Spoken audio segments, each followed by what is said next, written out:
कोई गधा के लंड ना देख लू, तारा बहनी के प्रणाम करो।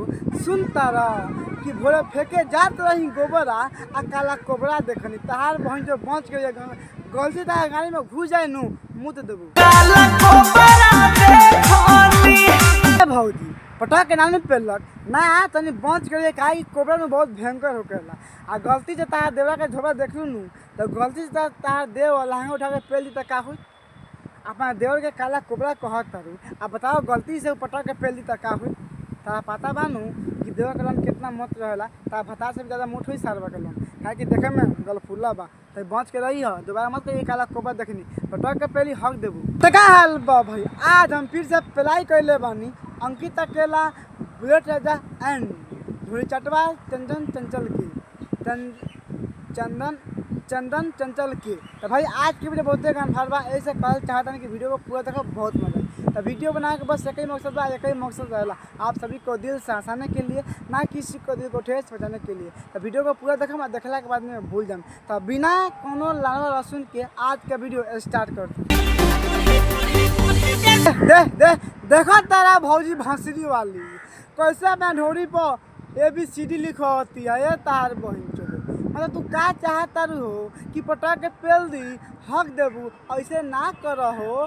कोनो देखी तो क्या कही तारा पे हंस या कही देखे ना रंडी कितना भी रंडी बिया भाग भैंचो रही बजावे रोज मीडिये सखी। अच्छा घर ही बजावे ए मिजी सखी ए भैया ए मिजी लगा से मन समझ में आता कहे के मतलब का बा, लेकिन वो घरे बजावे तो सोच कह ना घरे लहंगा खोल के बजावे लागे ई तनी सुन के अच्छा लगे ला कर मिजी बतावे सखी आगे बोला हरा भइल बाटे जिदिये सखी।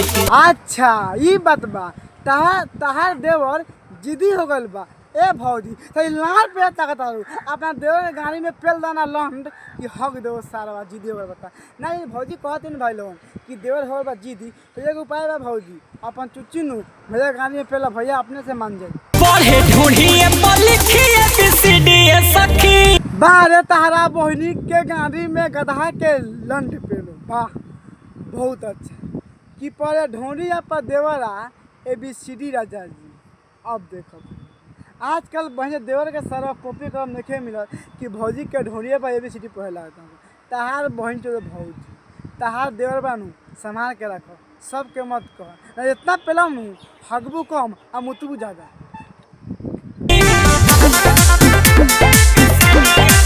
देखो भाई लोगन ये में भौजी के कोनो दिक्कत नहीं थी आना भैया के दिक्कत बा काहे कि भौजियों के मन बा ढोरी पर ABCD लिखवा के आ भैया के मन बा ढोरी पर ABCD पढ़े के। वैसे भौजियों खुश बिया आ भैया खुश बा लेकिन दोनों के मिलान बा तबे ढोरी पर ABCD पढ़ के लिखा गल बा। लेकिन हम कहल चाहते हैं दोनों गए से ए तार बहन चो लोगन रान चट्टा बा पढ़े ढूंढिए लिखिए ABCD सखी। टक ना पेल देला तारा बहनी के झाट में आग लगाओ पर ढोंढिए पर ABCD राजा जी। तार बहन जो बहुत तेज बनता अपन ढोरी पर ABCD लिखवा ले बहुत पढ़े लगाता सोच कहा ना पटा के पेल देता ई सुन के अच्छा लगता लाम नुका छुपा करता कि ढोंढिए में पढ़े ABCD राजा जी भाग बहन चो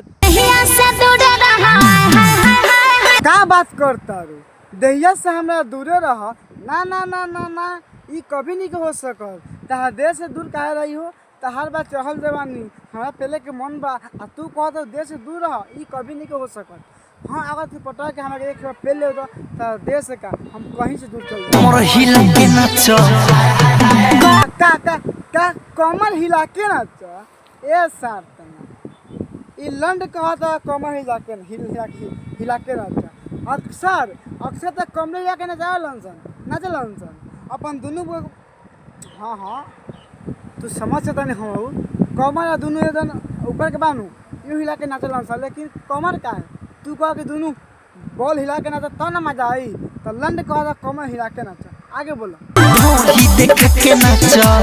झाट दिखा के ना नाचे सार बुरु छुनर अभी कहा था कमर हिला के नाचा अब कहा था ढोरी दिखा के नाचा अब बाद में ये ना कह दे हुए कि अपन झाट दिखा के नाचा तो भौजी कैसे लगी अच्छा ना लगी।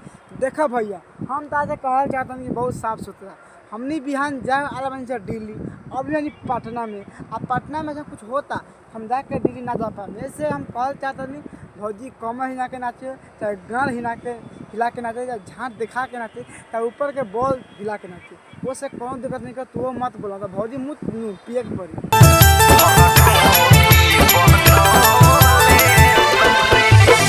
दे दे दे देखा तारा भाई लोग कैसे भैया भोसड़ी वाला ढोरी के कह के प्रणाम करा, फिर आके ढोरी पर चुमा लेता। गजब यार, क्या बात है। ऐसे ऐसे भैया के मैं बोलता हूँ चट भैया, काहे कि ये लोग पहनने में ज़्यादा ध्यान देते हैं और चाटने में कम। काहे कि नाम है भैया अंकित अकेला और काम करता है बहुते बड़ा बड़ा खेला। भगवान बड़ी फुर्सती से का कहल चाहता कि भगवान बड़ी फुर्सत से। हाँ तो भैया तू साफ साफ बता भगवान फुर्सत से का कैले बा ना, तू हमरा के बता देबो हमहू जान जाम कि भगवान फुर्सत से का कैले बा। तुम आगे बोलो। तोहरा ढोरी बनौले बार वाह रे बुढ़ छुछुना सार्थ नहीं, वाह बहुत अच्छा कि भगवान बड़ी फुर्सत से तहारे ढोरी बनौले बारे। ए भैया भंसरी वाला का नाम बा। हम तो कहल चाहते नहीं भैया जी पटा के इतना पहलेंगे ना ढोरी का, आप लंड में भुला जाएगा कि कहाँ पे, मतलब कुछ भी कर देगा बहनचोद। भगवान ढोरी फुर्सत से बनाए हैं। अरे सबको ऐसे ही बनाया जैसे तेरा है मेरा है, सबका एक ही तरह रहता है, ठीक, कोई अलग नहीं बनाया है बहनचोद। भाग ऐसे।